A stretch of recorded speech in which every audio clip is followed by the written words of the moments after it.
Pensionet e kryefamiljarëve pensionistë dhe pagesat e personave që jetojnë me ndihmë ekonomike apo atyre me aftësi të kufizuar do të rriten. Kjo është zgjidhja e qeverisë Rama ndaj 200.000 familjeve në nevojë, lidhur me heqjen e fashës prej 300 kWh të energjisë elektrike. Në një bashkëbisedim me persona të shtresave në nevojë, kryeministri Rama ka deklaruar se qeveria është e vendosur të ndëshkojë të gjithë ata që vjedhin energjinë.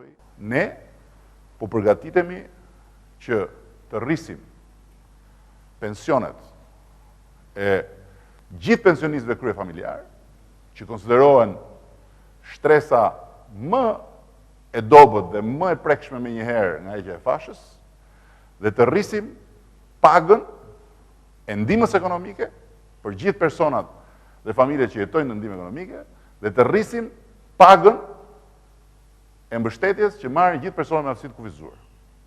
Do të rritet në atë mas që asnjëri nuk do të ndjej absolutisht se është hequr fasha. Dhe asnjëri nuk do duhet kursej nga buka e gojës për të paguar energjinë elektrike. Rama ka sqaruar se qeveria do të investojë $150 milion në sistemin e shpërndarjes, ku nuk është ndërhyrë prej vitesh. Sipas kryeministrit, kjo do të sjellë modernizimin dhe shmangjen e faturisëve abuzues.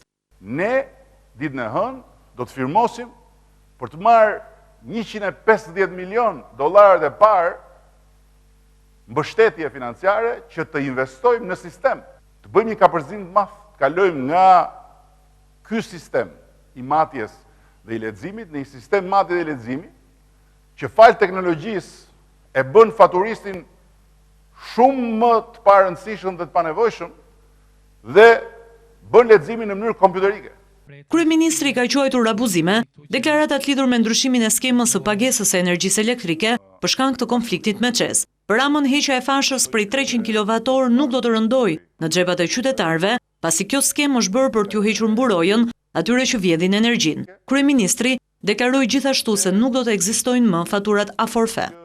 Duhet në vizojnë fund që çka po bëjmë